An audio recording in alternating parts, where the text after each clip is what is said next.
السلام علیکم ناظرین، پروگرام خلاصہ قرآن میں خوش آمدید۔ ناظرین، حضرت ابو ہریرہ رضی اللہ تعالیٰ عنہ سے روایت ہے کہ رسول اللہ صلی اللہ علیہ وآلہ وسلم نے فرمایا کہ اگر کوئی شخص بلا عذر ایک روزہ بھی چھوڑ دے اور تا حیات اس روزے کی تلافی کے لیے روزے رکھے تو وہ اس کی تلافی نہیں کر سکتا۔ ناظرین، ہمیں چاہیے کہ صحت مند زندگی کے ہوتے ہوئے ہم بلا عذر روزہ نہ چھوڑیں اور اس فرض کو باقاعدگی سے پورا کریں۔ آج کے اس پروگرام میں ہم 12ویں سپارے کا خلاصہ آپ کی خدمت میں پیش کریں گے، جس میں سورۃ ہود اور سورۃ یوسف کا ذکر جو ہے اور اس میں پیش کی جانے والے مضامین آپ کی خدمت میں بھی پیش کریں گے۔ ہمارے ساتھ موجود ہیں مولانا بلال احمد صاحب، خطیب جامعہ مسجد دارالسلام۔ شکریہ بلال صاحب کنٹینیو کریے گا۔ اعوذ باللہ من الشیطان الرجیم، بسم اللہ الرحمن الرحیم۔ وما من دابۃ فی الارض الا علی اللہ رزقها ویعلم مستقرها ومستودعها کل فی کتاب مبین۔ ناظرین اکرام، سورہ ہود جس میں اللہ رب العزت نے سابقہ اقوام کی ہلاکتوں کا ذکر کیا ہے کہ انہوں نے جب اللہ رب العزت کی نافرمانی کی انتہا کر دی تو پھر اللہ رب العزت نے ان کا فیصلہ اس تناظر میں کر دیا کہ دنیا میں صفحہ ہستی سے ان کا نام و نشان مٹا دیا گیا، جس کو شاعر نے یوں کہا کہ نہ جا اس کے تحمل پہ کہ بے ڈب ہے گرفت اس کی، ڈر اس کی دیر گیری سے کہ سخت ہے انتقام اس کا۔ جب اللہ رب العزت نے انتقام لیا، پھر اللہ رب العزت نے حق اور باطل میں امتیاز کر دیا۔ ایک گروہ جو حق پر قائم تھا وہ بچ گیا اور جو کفر پر قائم تھا وہ ختم کر دیا گیا، اور اس میں کسی رشتے کا لحاظ نہیں رکھا گیا۔ اگر کسی نبی کا بیٹا بھی تھا، وہ کافر تھا، تو اس کو بھی کفر کے پلڑے میں ڈال کر عذاب سے دوچار کر دیا گیا۔ ہمیں بھی مسلمانوں کو یہی تلقین کی گئی ہے کہ جہاں پر ایمان اور کفر کا معاملہ آ جاتا ہے، حق اور باطل کا معاملہ آ جاتا ہے، وہاں سارے رشتے ختم ہو جاتے ہیں، صرف ایک اللہ کا تعلق جو ہے وہ باقی رہ جاتا ہے۔ سورہ ہود کی انہی عذاب کی بار بار یکے بعد دیگرے جو اللہ رب العزت نے ذکر کیا ہے، اس کی وجہ سے رسول اللہ صلی اللہ علیہ وآلہ وسلم نے فرمایا کہ مجھے سورہ ہود نے بوڑھا کر دیا۔ بڑھاپا یعنی غمگینی کی وجہ سے، آپ نے سنا ہوگا انسان اکثر کہتا ہے کہ غم کی شدت کی وجہ سے انسان کے اوپر بڑھاپے کے آثار آ جاتے ہیں، تو نبی صلی اللہ علیہ وآلہ وسلم نے سورہ ہود کے بارے میں یہ بات ارشاد فرمائی۔ اللہ رب العزت فرماتے ہیں آیت نمبر 6 میں، وَمَا مِن دَابَّةٍ فِي الْأَرْضِ إِلَّا عَلَى اللَّهِ رِزْقُهَا۔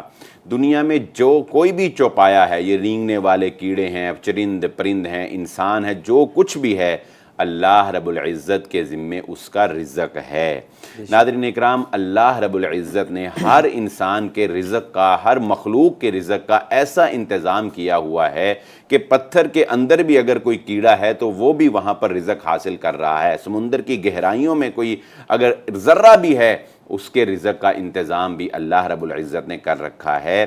اللہ رب العزت ہی ہے جو انسان کا رزق بھی اس کو باہم پہنچانے والا ہے، لیکن یہ انسان کی اب اپنی مرضی ہے کہ اس نے اپنا رزق حلال طریقے سے اللہ کو راضی کر کے لینا ہے یا اس نے حرام طریقے سے اللہ کو ناراض کر کے لینا ہے۔ فرحان صاحب، میں یہاں پر اپنے ناظرین کے لیے حضرت علی رضی اللہ تعالیٰ عنہ کا ایک واقعہ جو تاریخ میں لکھا ہے اس سے ان کو سمجھانا چاہوں گا۔ ناظرین اکرام، حضرت علی رضی اللہ تعالیٰ عنہ ایک دفعہ سفر پر روانہ ہیں تو راستے میں نماز کا وقت ہوتا ہے اور وہ رکتے ہیں، اپنے گھوڑے کو مسجد کے باہر کھڑا کرتے ہیں اور مسجد میں جا کر نماز ادا کرنے کے لیے جب جانے لگتے ہیں تو وہاں پر ایک شخص جو ہے وہ موجود ہوتا ہے۔ تو حضرت علی رضی اللہ تعالیٰ عنہ اس کو کہتے ہیں کہ اگر تم یہاں پر بیٹھے ہو تو میرے گھوڑے کا ذرا خیال رکھنا۔ وہ کہتا ہے جی بالکل، میں آپ کے گھوڑے کا خیال رکھوں گا۔ حضرت علی رضی اللہ تعالیٰ عنہ اندر چلے جاتے ہیں، نماز پڑھ کے جب باہر آتے ہیں تو دیکھتے ہیں کہ گھوڑا تو موجود ہے مگر اس کے اوپر وہ زرہ جو ہے وہ نہیں ہے۔ حضرت علی رضی اللہ تعالیٰ عنہ پوچھتے ہیں دائیں بائیں سے کہ بھئی یہاں پر زرہ جو ہے وہ کہاں سے، کس مارکیٹ سے ملے گی؟ بتایا جاتا ہے کہ یہ ساتھ متصل ایک مارکیٹ ہے، وہاں چلے جائیں۔ حضرت علی رضی اللہ تعالیٰ عنہ جب وہاں جاتے ہیں تو دیکھتے ہیں کہ ایک دکاندار انہی کی زرہ جو ہے وہ 2 درہم میں فروخت کر رہا ہوتا ہے۔ حضرت علی رضی اللہ تعالیٰ عنہ اس سے پوچھتے ہیں کہ میں یہ زرہ لینا چاہتا ہوں، اور 2 درہم اسے دے کر زرہ خرید لیتے ہیں، لیکن اس سے ایک سوال کرتے ہیں کہ تم اگر مجھے ایمانداری سے بتاؤ کہ یہ زرہ جو ہے یہ تم نے کہاں سے لی؟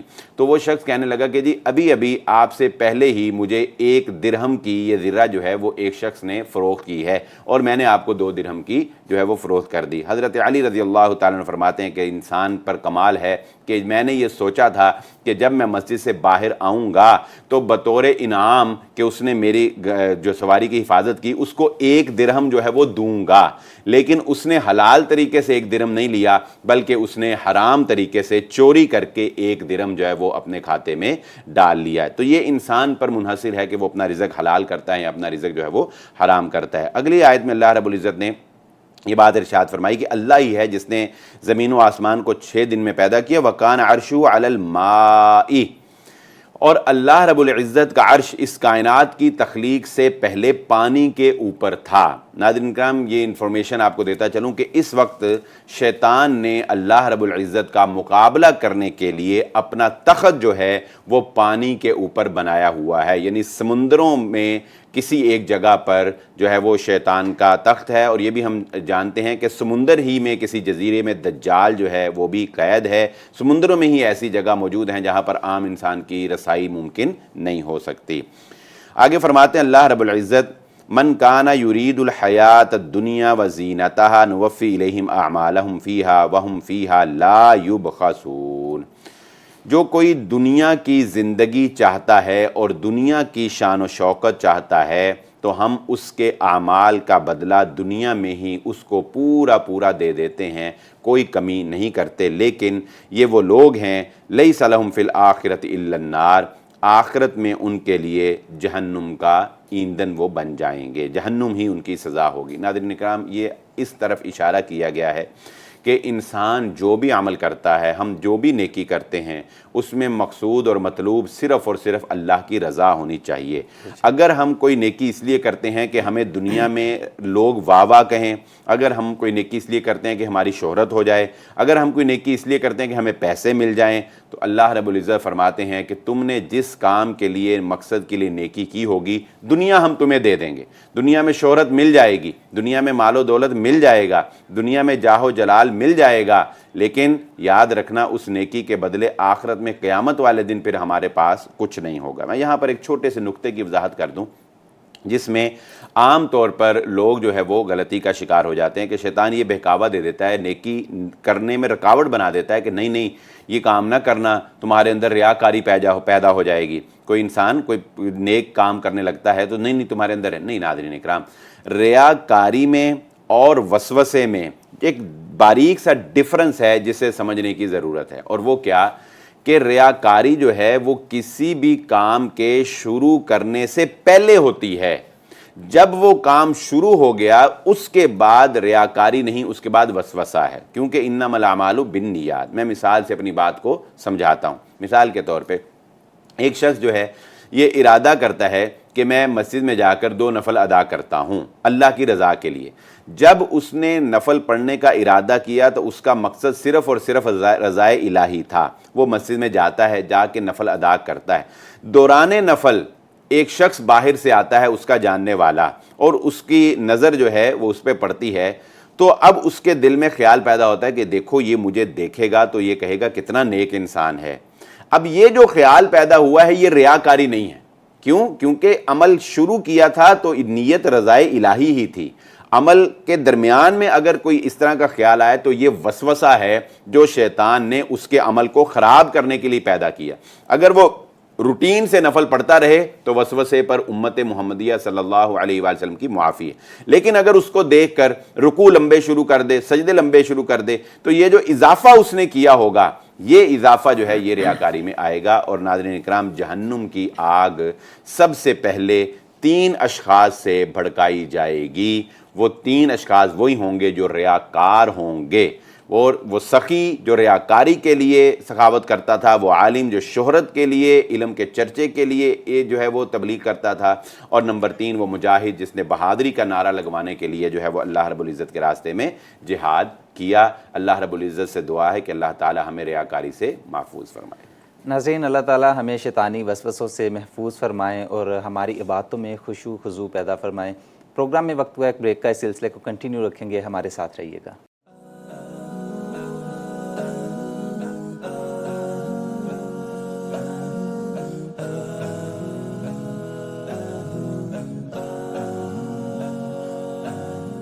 بریک کے بعد خوش آمدید بلال صاحب سے ریکویسٹ ہے کہ بلال صاحب اپنے اس لیسن کو کنٹینیو کریے گا. اعوذ باللہ من الشیطان الرجیم بسم اللہ الرحمن الرحیم وَلَقَدْ أَرْسَلْنَا نُوحًا إِلَىٰ قَوْمِهِ إِنِّي لَكُمْ نَذِيرٌ مُبِينٌ. ناظرین اکرام، جیسا کہ ہم نے ذکر کیا تھا کہ سورہ ہود میں اللہ رب العزت نے سابقہ اقوام کی حالات اور پھر اس کے بعد ان کا انجام ذکر کیا. ہم اس میں سے دو قومیں جو ہیں آج ان کا ذکر کریں گے، کیونکہ اس سے پہلے ہم چند اقوام جو ہیں ان کا ذکر اپنے سابقہ جو گفتگو ہے سپاروں کے خلاصے میں ذکر کر چکے ہیں. حضرت نوح علیہ السلام حضرت نوح علیہ السلام نے 950 سال اپنی قوم کو تبلیغ کی ناظرین اکرام، لیکن قوم حضرت نوح علیہ السلام کے اوپر ایمان نہیں لائی. قوم کیا کہتی ہے؟ اللہ رب العزت قرآن مجید میں فرماتے ہیں فَقَالَ الْمَلَأُ الَّذِينَ كَفَرُوا مِنْ قَوْمِهِ مَا نَرَاكَ إِلَّا بَشَرًا مِثْلَنَا وَمَا نَرَاكَ اتَّبَعَكَ إِلَّا الَّذِينَ هُمْ أَرَاذِلُنَا بَادِيَ الرَّأْيِ وَمَا نَرَىٰ لَكُمْ عَلَيْنَا مِنْ فَضْلٍ بَلْ نَظُنُّكُمْ كَاذِبِينَ. قوم کے سرداروں نے کہا کہ اے نوح، ہم تجھ پر کیوں ایمان لائیں جبکہ تم ہمارے ہی جیسے انسان ہو. ہمیں تم میں کوئی خاص چیز ایسی نظر نہیں آتی کہ ہم تمہیں اللہ رب العزت کا نبی جو ہے وہ مان لیں. یہ اعتراض اکثر اقوام نے اپنے نبی کے اوپر کیا ہے، لیکن اللہ رب العزت فرماتے ہیں کہ نبی کا کام ہی یہ ہے کہ وہ تمہارے جیسا انسان ہو کے ایک مثالی زندگی گزار کر دکھاتا ہے. پھر کہتے ہیں کہ ہم دیکھتے ہیں کہ تمہارے اوپر ایمان لانے والے بیچارے کمزور لوگ ہیں، غریب لوگ ہیں. تمہارے اوپر کوئی سردار، کوئی رئیس، کوئی امیر آدمی جو ہے وہ ایمان نہیں لایا ہے. تو ان غریبوں کے ساتھ، ان کمزوروں کے ساتھ جو ہے وہ ہمیں نہیں لگتا کہ ہمیں تمہاری بات جو ہے وہ ماننی چاہیے. ناظرین اکرام، یہ جاہ و جلال اور اقتدار کا نشہ جو ہے یہ بھی حق کے راستے میں ایک بہت بڑی رکاوٹ جو ہے وہ آیا ہے.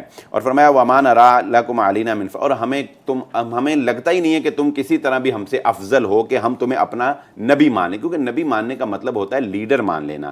لہذا ہم تمہیں کسی صورت بھی اپنا لیڈر ماننے کے لیے تیار نہیں ہے. ناظرین کرام، کوئی بھی نبی جب قوم کے اوپر بھیجے جاتے ہیں تو وہ قوم کو جنت کی بشارت بھی دیتے ہیں اور اللہ رب العزت کے عذاب یعنی جہنم سے خبردار بھی کرتے ہیں. اور اس عذاب سے بھی خبردار کیا جاتا ہے کہ اگر تم میری بات نہیں مانو گے تو تمہارے اوپر عذاب الہی برسا دیا جائے گا. بالآخر قوم کیا کہتی ہے؟ قالوا یا نوح قد جادلتنا فاکثرت جدالنا فأتنا بما تعدنا ان کنت من الصادقین. اے نوح، ہمارا تیرا جھگڑا بہت بڑا ہو گیا، ہر وقت ہم اسی بحث و تکرار میں لگے رہتے ہیں، آپ ہمیں نیکی کی تبلیغ کرتے ہیں، ہم مانتے نہیں ہیں.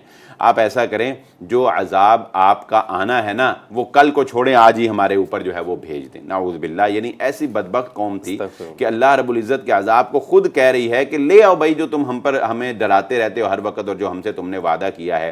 حضرت نوح علیہ السلام نے ناظرین کرام اپنی قوم سے تنگ آ کر، جسے 29ویں سپارے میں جا کر ہم بیان کریں گے، تنگ آ کر اللہ رب العزت سے حضرت نوح علیہ السلام نے کہا وقال نوح رب لا تذر علی الارض من الکافرین دیارا، کہ اے اللہ میری قوم نے، میں تھک گیا ہوں، میری قوم نے نہیں ماننا، بس اب تو ان کے اوپر ایک گھر بھی جو ہے وہ کافروں کا روئے ارضی کے اوپر باقی نہ رہے. چنانچہ اللہ رب العزت نے پھر جب فیصلہ فرما دیا، جب فیصلہ سنا دیا گیا تو حضرت نوح علیہ السلام کو حکم ہوا کہ تم اللہ کے حکم سے کشتی بناؤ. اور حضرت نوح علیہ السلام جو ہیں قوم کے سامنے خشکی کے اوپر کشتی بنانا شروع ہو گئے. ناظرین اکرام، جو لوگ حقائق سے آگاہ نہیں ہوتے، جن کو پس پردہ حقائق جو ہے وہ نظر نہیں آ رہے ہوتے، وہ ایسے معاملات میں مذاق ہی کرتے ہیں. لیکن جو حقیقت سے آشنا ہوتے ہیں ان کو پتہ ہوتا ہے کہ یہ مذاق کی بات نہیں ہے. جب خشکی پر حضرت نوح علیہ السلام کشتی بنا رہے تھے تو قوم مذاق اڑاتی تھی کہ دیکھو یہ تو نعوذ باللہ ستیا گیا ہے،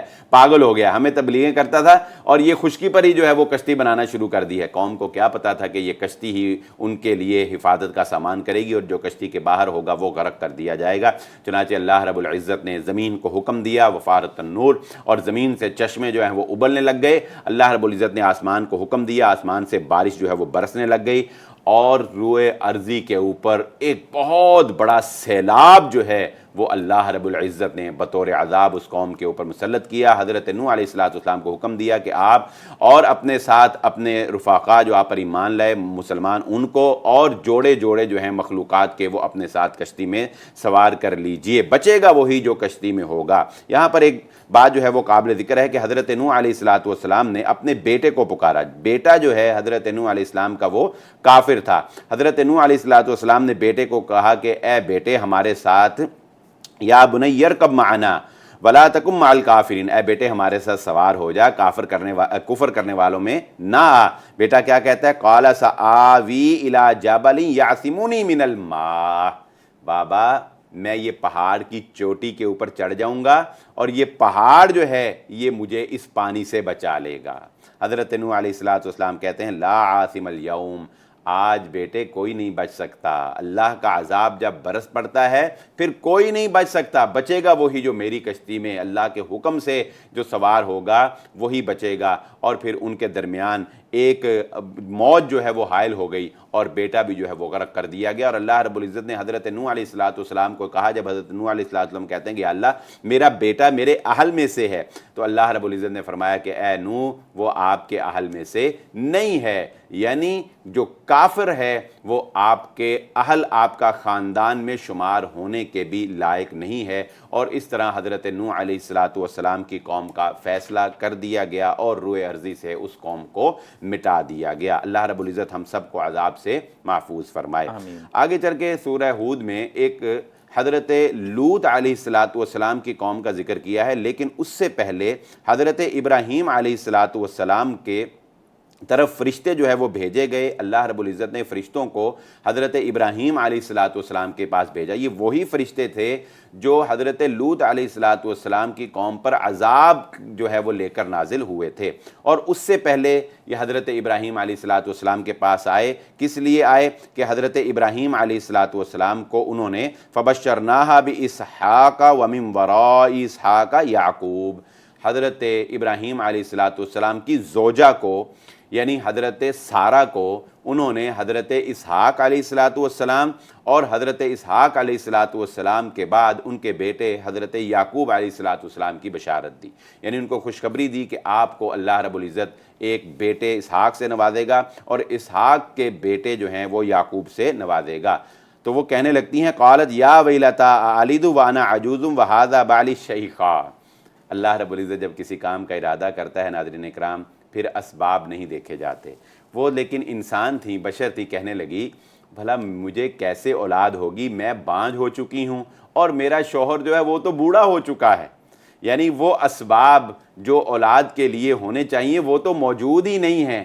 لیکن اللہ رب العزت کا یہی تو اللہ رب العزت کی ذات ہے کہ اسباب ایک طرف جب وہ کسی کام کے کرنے کا ارادہ کرتا ہے کن کہتا ہے تو وہ کام ہو جاتا ہے۔ اسی لیے ہمیں اللہ رب العزت سے جب دعا کرتے ہیں نا تو ہمیں یہ نہیں سوچنا چاہیے یہ کام ہوگا کیسے، ہمیں اللہ سے جب دعا کرتے ہیں یہ نہیں سوچنا چاہیے ہوگا، کرنا اس نے ہے، ہم نے صرف مانگنا ہے، ہم نے کہنا یا اللہ یہ میری ضرورت ہے کر دے، کیسے کرنا ہے یہ تجھے پتا ہے، تو نے کرنا، اسباب نہیں بھی نظر آ رہے اسباب بن جائیں گے۔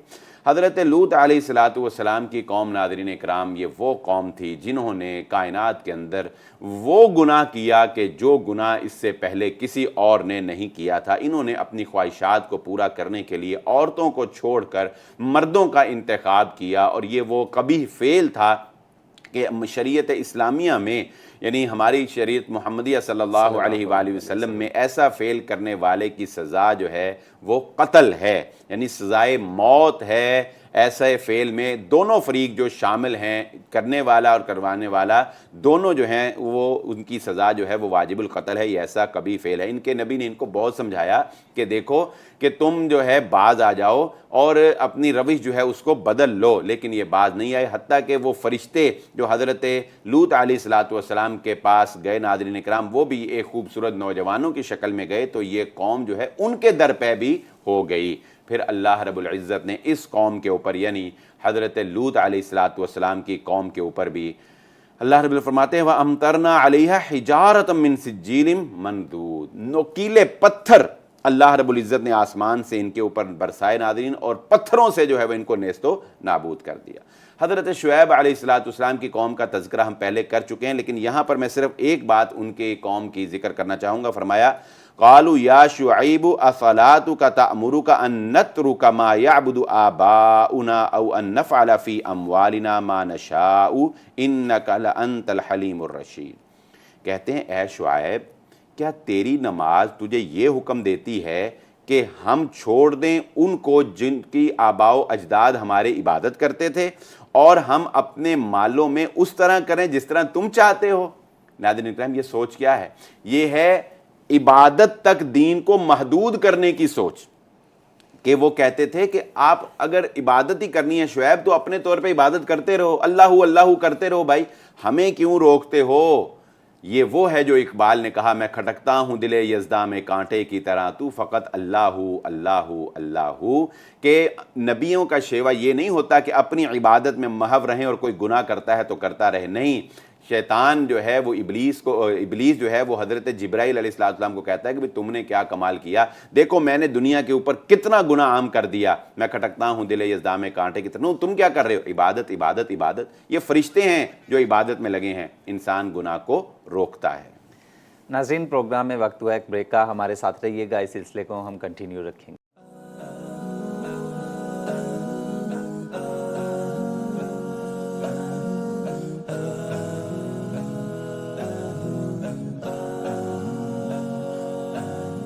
Welcome back after break. ناظرین، بریک سے پہلے انبیاء کی جو اقوام تھی جنہوں نے ان کو جھٹلایا، ان پر اللہ تعالیٰ کے آنے والے عذاب کو ڈسکس کیا گیا۔ سورۃ ہود اختتام پذیر ہو چکی ہے اور سورۃ یوسف کا آغاز اب ہم کریں گے۔ بلال صاحب سے ریکویسٹ ہے وہ کنٹینیو کریں گے۔ شکریہ۔ اعوذ باللہ من الشیطان الرجیم، بسم اللہ الرحمن الرحیم۔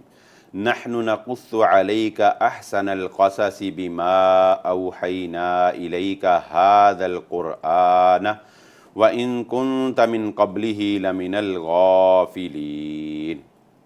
قابل صد احترام محترم ناظرین اکرام، سورہ یوسف جو کہ مکی صورت ہے اس کا ہم آغاز کرنے جا رہے ہیں۔ سورہ یوسف وہ قرآن مجید کی صورت ہے جس میں اللہ رب العزت نے ایک نبی یعنی حضرت یوسف علیہ السلام کا مکمل واقعہ جو ہے وہ بیان کیا ہے، اور اس کو خود اللہ رب العزت نے ایک بہت خوبصورت، ایک بہت بہترین واقعہ جو ہے وہ قرار دیا ہے۔ اس کا پس منظر کچھ یوں ہے کہ مشرکین مکہ نے رسول اللہ صلی اللہ علیہ وآلہ وسلم کی نبوت کو جھوٹا ثابت کرنے کے لیے، یا یوں کہہ لیں کہ آپ کا امتحان لینے کے لیے یہودیوں سے رابطہ کیا اور ان کو کہا کہ ہمیں کوئی ایسا سوال بتاؤ جو ہم محمد صلی اللہ علیہ وآلہ وسلم سے کریں اور یہ اس کا جواب نہ دے سکیں، اور جب یہ اس کا جواب نہیں دے سکیں گے تو پھر ہم ان کو غلط اور جھوٹا ثابت کر دیں گے کہ نعوذ باللہ یہ جھوٹے نبی ہیں۔ چنانچہ یہودیوں نے ان سے کہا کہ تم ان سے یہ سوال کرو، کیونکہ یہ اس سوال کا جواب جو ہے وہ صرف یہودی ہی جانتے تھے، مشرکین مکہ